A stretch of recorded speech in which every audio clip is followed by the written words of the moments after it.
Tell us some about how your daddy would take you around down at Graham. Oh, yeah, my daddy was born down there where we had the reunion. He roamed all over that land. He was born in that rock house. Billy. Yes, and the brick house that we stopped at to Yeah. get directions, get help, unlock the gate. My great-grandfather, Horace Ribble, built that after his house had burnt. It was up more on the hill or up towards the hill. I've never found it exactly, but it burnt down, and he built a rock house. I think it's in Bridgewater, but in a rock house. Over there, it wouldn't burn. And but my father was raised. He rode horses all over. He knew that like the back of his hand, and he knew all the people that owned it. They had bought it for the Ribbles. Yeah, well, yeah, or owned the land around there. He knew all of them that was around there, and they'd gone and socialized together. He'd go coon hunting. Yeah. Oh, So when I was a kid, we went out around that place. We went out there all the time because he knew it.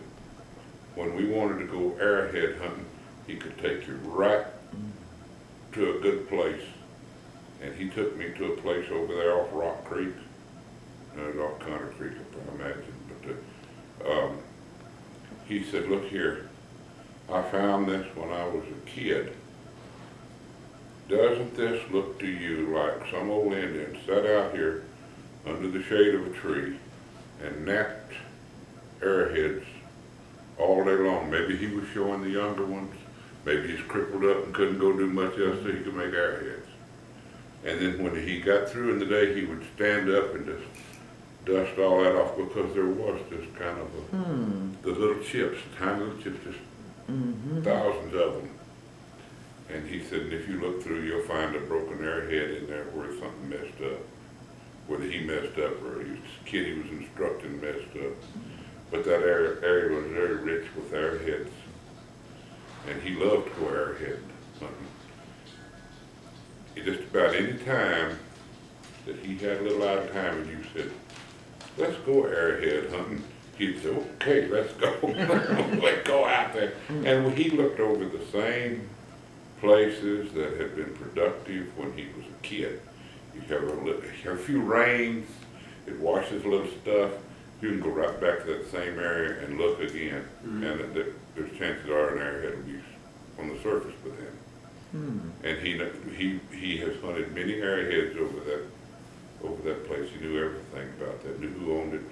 We went fishing, hunting, chopped cedar post, set traps to catch coon all over there because everybody knew who he was. And he had permission from everybody to go on their land. We went all around there. And go coon hunting in the dark. He knew it in the dark. Yeah. Do y'all have his arrowhead collection? My mother gave it to my nephew Ryan, I think. Is that? I think. She may give it to Ronnie. My mother gave his arrowheads to either Ronnie Harold and Graham or Ryan and Vincent in Baton Rouge. Ronnie, I know his pocket knives. He had a big bunch of pocket knives, and they went to Ryan. Oh, Ronnie. When Mother's mind started slipping, and I'm going to say to me it was 97, 98 because I spent a lot of time with her. To me, her mind was slipping then. To the other kids, it wasn't until 2000, 2001. They were kind of in denial. But you saw little signs. And she gave a lot of stuff away that normally she wouldn't have. She would have kept it for us. Yeah. There's a portrait of her grandparents that she gave away. Still the family, but anyway. But Ronnie Harold is a arrowhead collector. Oh, well, then he probably has. And he's married to our cousin. So that's not like a wild thing. He's a good person. He'll take very good care of it. I'm just not sure where it is. You don't think you rolled your eyes? You don't what? I thought you rolled your eyes. No, I wasn't rolling my eyes at you. Is your mom still alive? She is, but she has Her Alzheimer's. body's still Yeah, alive. yeah, And, yeah. at this point doesn't remember her name. Uh-huh, So yeah. she may see that, if she never see this video, but if she does, she won't understand what I'm saying. Right. But, She doesn't even believe you. If I went in over there and I said, I'm your son, she wouldn't believe me. Yeah. Yeah. she told us many times, Wayne's dead, and I went to his funeral. Oh, I've been dead for several years. good night. Several years before she was institutionalized. Yeah. She'd tell people I was dead. But he was talking about our dad, had this theory, and that was just like him. He would just sit there and ponder a situation. And he was a very quiet man, but he must have thought things through pretty well. And that would be just like him. What did your dad do? Worked in the oil field. Oil field? That's what he was doing just as soon as he came back from the Marine Corps. Uh-huh, After World War II, he worked in the oil field. uh-huh. The oil field got crummy around Graham, and Well, several times, yeah, with the late and the 60s. from the mid-60s onward, it got to where the oil field was not doing so good. And he was getting, He, oil fields, young man's game. yes, that's true. He went to Mineral Wells and become an aircraft mechanic, working on helicopters. And Went to after school, working, went to school, got his after license. working there a while, he went to school and got his, the aircraft people called it A&P, airframe and power. Used to be A&E, airframe and engine, but they changed it to A&P mechanic. Once you got that license, you can work on about anything. Mm-hmm. And he got a job in Lafayette, Louisiana, petroleum helicopters, working on their helicopters. And that's where he finished out his working career. He retired from there. And after my mother worked at, I guess she was an officer At the First National Bank. First National Bank of Lafayette, Louisiana. Mm. And when they retired, they moved back to Graham. And my grandmother had died, and they bought my uncle's half of that house so that they could have a house to live in.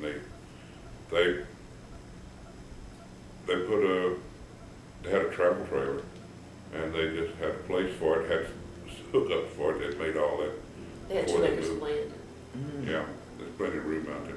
So they moved out there and just lived in that travel trailer while they completely rebuilt that old house. Replumbed, re-electric, re-carpeted, re-everything, that old house. The stone house? No, No, this is my mother's. the other sister. grandmother. The other grandmother, okay. Yeah, I don't even know, I'm gonna have to study the land records and see exactly when the Ribbles sold that land to the Gilmores, because, the Gilmores, I say the kid because he's younger than me, but the guy that was crippled, I don't know. Yeah, in the pickup truck. Yes.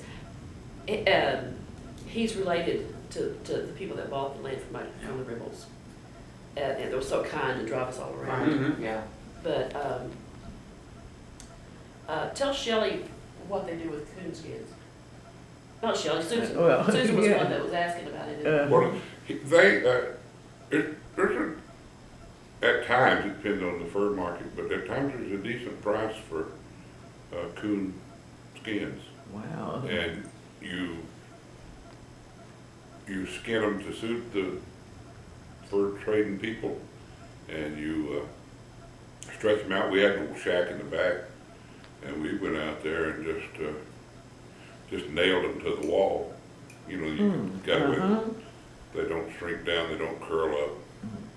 And then when we got the walls covered in furs, we'd go to, I think we went to Jacksboro.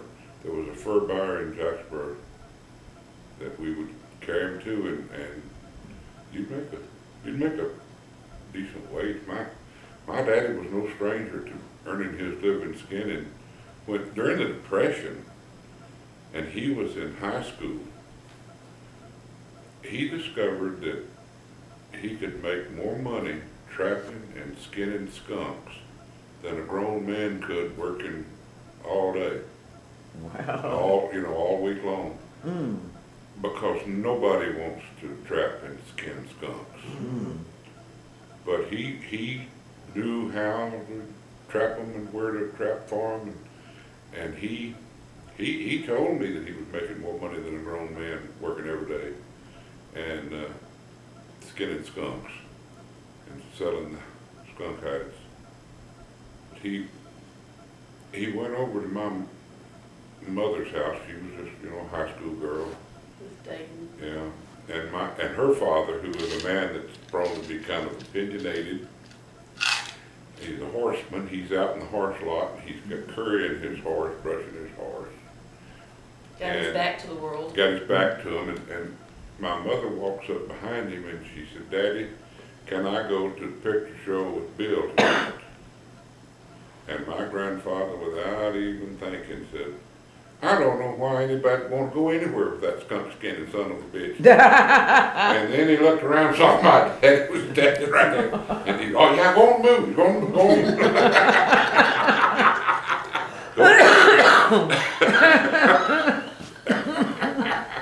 But we grew up in Graham, and then in 1972, well, Daddy had been working in Mineral Wells for Fort Walters and just driving back and forth from Graham to Mineral Wells. And then Dixon closed down all the bases. I say Dixon because I like to blame it on him. And so Absolutely. Daddy was laid off, and he got his opportunity in Louisiana, so they all moved to Louisiana. My younger sister, I was married by that time, my younger sister went to Louisiana with him, and she married a coon-ass, great guy.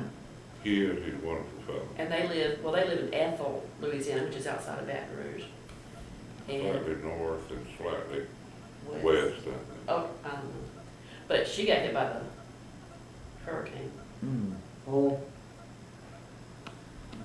Katrina. No, Gustav. Gustav. She was, Katrina kind of missed Baton Rouge, or she didn't get the heavy stuff. She got the people flooded in. The aftermath, all Mm. those people moved in. They're refugees. We had when one of us has bad luck, it seems like it rolls around to all of us. Penny was diagnosed with breast cancer, and I was diagnosed with MS, and Mother was diagnosed with Alzheimer's in the same week. Oh, And man. then Oh, she was the same week. 3 months later, he had a heart attack. And I wasn't feeling too good myself. He had a heart attack and had to have bypass surgery. Mm. So Cherry was the only one that was unscathed at that point in time. Well, she since had to have an ovarian cyst the size of a watermelon removed. Oh. Well, watermelon might be a slight exaggeration. Slight example. But Penny got hit by Gustav one Saturday. The next Monday, or the next Saturday, I was going to Tyler because Cherry was having a hysterectomy. And then the next Saturday, I was being hit by Ike. Ah, Oh. She was stranded without power, without telephone service Mm-hmm. And for a long time. In fact, she was stranded so long that I boxed up $100 worth of flashlights and batteries and mailed to her. I paid you back for that, Yes, yeah. And see, because I had run out of batteries, but there was no, the stores didn't have any batteries. Nobody could get a battery. And then my crazy cousin, Ronnie Harrell's wife, packed up an ice chest, because you couldn't find an ice chest, full of foods for me. Oh. And taped it up and sent it UPS as the box. And it was Mm. fine when it got to me. So, and the bad thing was just getting hot yeah. Yeah. And mosquitoes, I would imagine. Oh, yeah. finding ice because I needed to stay cool. And, should I have evacuated or should I not? He wanted me to come up to Fort Worth, and maybe I should have, I don't know, who knows. But I had to be back at work Yeah. 3-4 days after the hurricane hit, so Mm. anyway, it was interesting. It was a long struggle. Oh, how did that land that, like where you know, at Graham, you know, how did it go from, like, say, when Pooh Ribble died to HB and Aunt Della? I mean, did they buy it? Della was his daughter, Well, and they bought out the other kinfolk's interest in it. And they did it because Della was sentimental about the place. Oh. and then, And Uncle Herbert wanted to play with pigs and cows, plant watermelons. It was just playing for him. And My then the dad tax said it was a write-off. tax write-off, yeah. He just and, had hogs and watermelons. And I'm sure Josie and John could use the money. Mm-hmm. and I'm not sure exactly how everything happened, because, Nanny Cooch died in 1912, and I don't know if she moved into, I don't know when he moved into town. I'm gonna have to check the land records. Do y'all know? No. Well, there was a lot of that land that, we looked on an old plot in the Weatherford courthouse that showed where these people had staked their homestead. And it was, what, a homestead was 140 acres, and there were certain legal requirements, had to build a house and improve the land. There were certain requirements that you had to meet. And I doubt that very many people checking, but if you find Susan Hunter Ribble's plot, where they originally sit, and then you can see each neighboring plot is named after one of her children, so they just kept enlarging the place so they controlled all that land. I bet some of those kids weren't even in school yet when they got a 140 acre claim farm. But, I don't know, in the original, when John built that log cabin, and the log cabin must have been actually in Jack County. Oh, well, actually, let me go back a little. When he built the log cabin in 1854, there were Norton County lines. That was all Red River inside, the whole area up there when Red River County. Yeah. Brazos River. Well, no, Red River County, whatever. Oh, Yeah, I believe you're right. It was some big old county, and they hadn't split it up. Right. And then he went back for the family, brought him out here. By the time he brought him out here, I think there were county lines, and his property, part of it was on Jack County, part of it was on Powell County, and part of it was Young. And the log cabin was actually on Jack County. And in the history books of Jack County, there's a debate. I've never been in the debate, but his name is mentioned as he had the first log cabin built in Jack County, but this other fella, Short, had the first log cabin built and lived in Young County, so he gets the credit for having the first log cabin built. And then I'm not quite sure. I guess she stayed there. I'm really not quite sure if she moved in with Pooh, or if she lived there. And then Pooh bought the land when the Brazos Indian Reservation opened up. Mm-hmm. He bought that land, or he homesteaded that land. And then Ed, Norman, and Sue's grandfather was the first white child born on that property. Now, that was something big back then in the history books. I don't know that it's anything big now. But he was born in that log cabin, and I don't know that Ora and Horace might have been, and Josie might have been born in there. I don't know when he built the other house. Do y'all? I don't know. No. And we would go out there when we were kids. Now, you asked about the division. There's stories of on his birthday. I think Bill Jernigan was telling this story, but I'm not sure. On his 90th and 95th and 96th birthday, they had a big deal on all of his birthdays. They had a celebration at the park, and then he went off to his farm. Now, I don't know if he's talking about the Bigham place or what, and maybe it was. He kept both places and one in town, because he moved in town at some point, because there's a Ribble Road, and that piece of land it was a pretty big piece of land that he owned.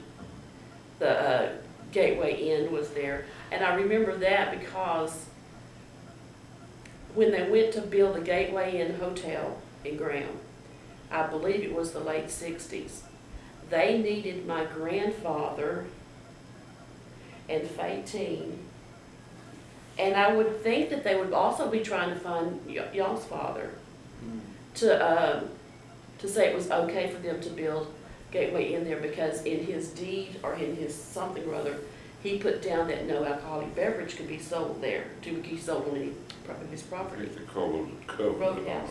on Oh, maybe, yes. a, covenant on a deed. That no roadhouses, and that was the term that they used, I believe.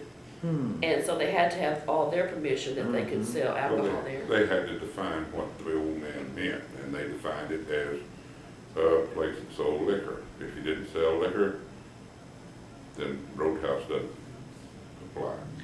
I feel sure Of course, now I much of think the they sell family would liquor have said, okay. Well, I don't know that they even gained anything from it. My grandfather would have, well, my grandmother would have had an objection to it, but maybe she didn't know that. But he said okay, I mean, because he built it. Yeah, they said that what the old man meant was he didn't want alcohol served. And it was a dry county, The so dry county's a pretty easy position to take. although, But roadhouse could mean an inn, motel, lodging facility.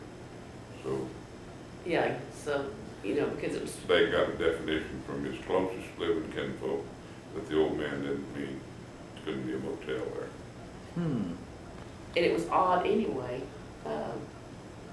I don't know that he was a teetotaler, but I think the lawyers gave Fatine and Granddad each $50 oh, okay. for helping clarify that matter. Oh, now that would have encouraged them to clarify it.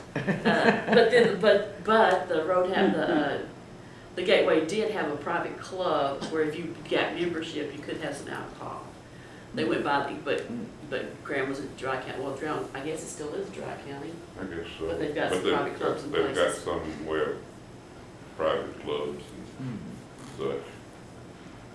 Some strange ways. Yes, I know. But Susan and I were talking about Aunt Della's. I say Aunt Della's property because to me it's Aunt Della's, but it was when my father was a little boy. It was Pooh's, and we would go out there and visit the Bighams when they would come into town, and there was a tree with a real long, gigantic limb. And Susan doesn't remember this tree, and y'all were out there a lot more than I was. It was kind of horizontal. Yes. Yeah. And he would tell me that when he was a little boy, he would come out and play on that limb.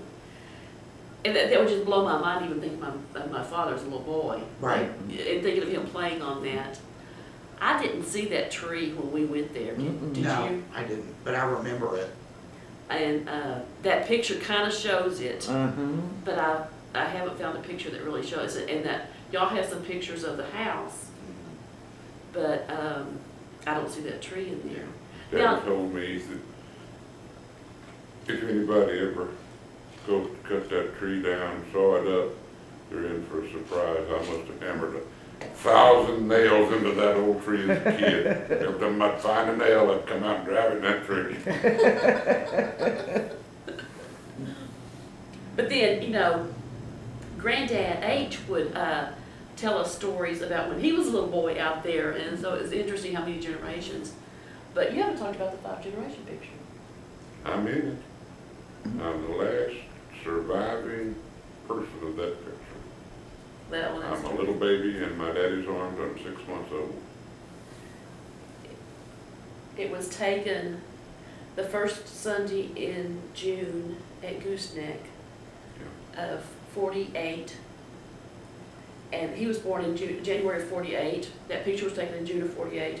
And then Pooh died in September of 48. If you take that picture and you go to that, there is a stone wall in the back of that old tabernacle, whatever, used to be a grape arbor, and then became tabernacle and whatever. Anyway, you can take that photo and you can line up and find the rocks in the wall and know exactly where everybody was sitting again on that thing. Wow. You've studied that.